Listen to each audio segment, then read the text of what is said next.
텔레그래프지가 선정한 지구상에서 절대 사라져서는 안 될 대체 불가능한 5종.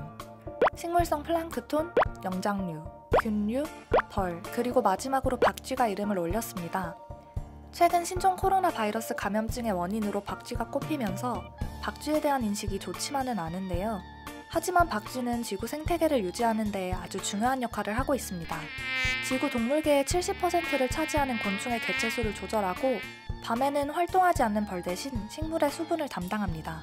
학자들은 박쥐가 북미 지역의 농업에 기여하는 가치가 연간 229억 달러에 달한다고 추정하고 있습니다.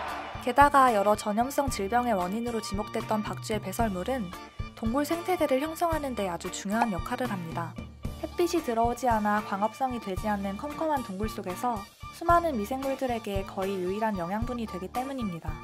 이토록 유용하고 중요한 동물인 박쥐가 어쩌다가 신종 코로나 바이러스 감염증 같은 질병을 옮기는 위험한 존재가 된 것일까요?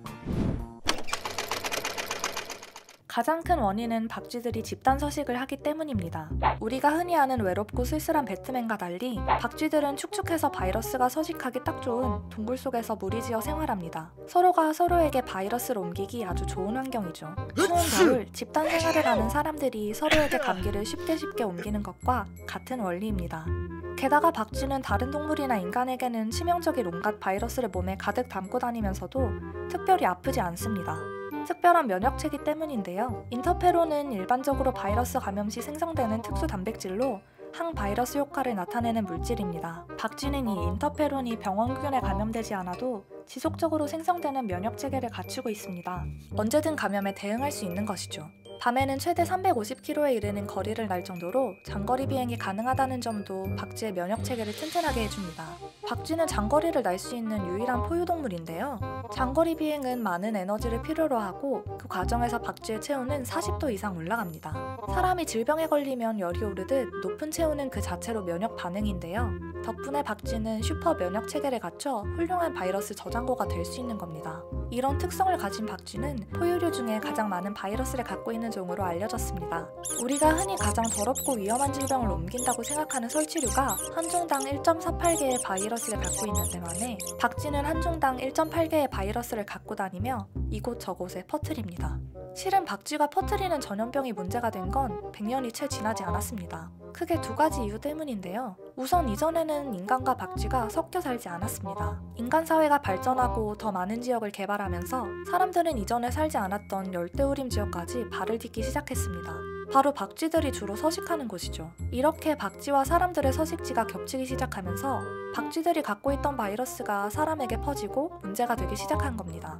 말레이시아에서 발병한 니파 바이러스는 과일박쥐의 출몰이 잦은 지역에 생긴 농장의 돼지들이 박쥐가 갖고 있는 바이러스에 옮아서, 호주에서 생긴 핸드라 바이러스의 경우는 박쥐가 먹어 바이러스에 오염된 과일을 사람이 키우는 말이 먹으면서 퍼지기 시작했죠. 그 중에서도 이번 문제가 된 코로나 바이러스가 특히 까다로운 이유는 2가지 종류의 코로나 바이러스가 섞여 있기 때문입니다.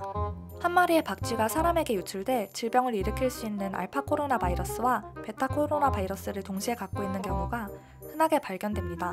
그리고 2가지 바이러스가 동시에 감염돼 있는 박쥐는 정기적으로 유전자 재조합을 겪고 있습니다. 그렇기 때문에 시간이 지날수록 인간이 대처하기 힘든 처음 보는 코로나 바이러스가 박쥐로부터 인간에게 옮아오는 것입니다. 중국 과학원 산하의 우한 바이러스 연구소 연구팀은 이미 1년 전부터 이 같은 박쥐 매개 바이러스의 위험성을 경고한 바 있는데요. 특히 살아있는 상태에서 도축된 동물이 더 영양가가 높다고 생각하는 중국인들의 음식 문화와 중국의 넓은 땅, 다양한 기후라는 특징을 지적하면서 더더욱 중국이 박쥐 매개 바이러스의 핫스팟이 될 수 있다고 분석했습니다. 아마 이번 신종 코로나 바이러스 감염증을 겪으면서 중국인들도 더 이상 박쥐를 먹는다거나 날것의 야생동물을 섭취한다거나 하는 일의 위험성을 충분히 알고 자제하겠죠? 분명한 것은 박쥐가 옮기는 바이러스가 재조합되고 변이되는 속도가 우리 인류가 백신을 개발하고 연구하는 속도보다 빠를 것이라는 점입니다. 박쥐와 인류가 섞여 살면서 질병이 발생하기 시작한 지 100년. 앞으로 다가올 시간이 더 힘든 싸움이 될 것 같지만 경각심을 갖고 꾸준히 연구하고 예방하는 것이 최선일 듯 합니다.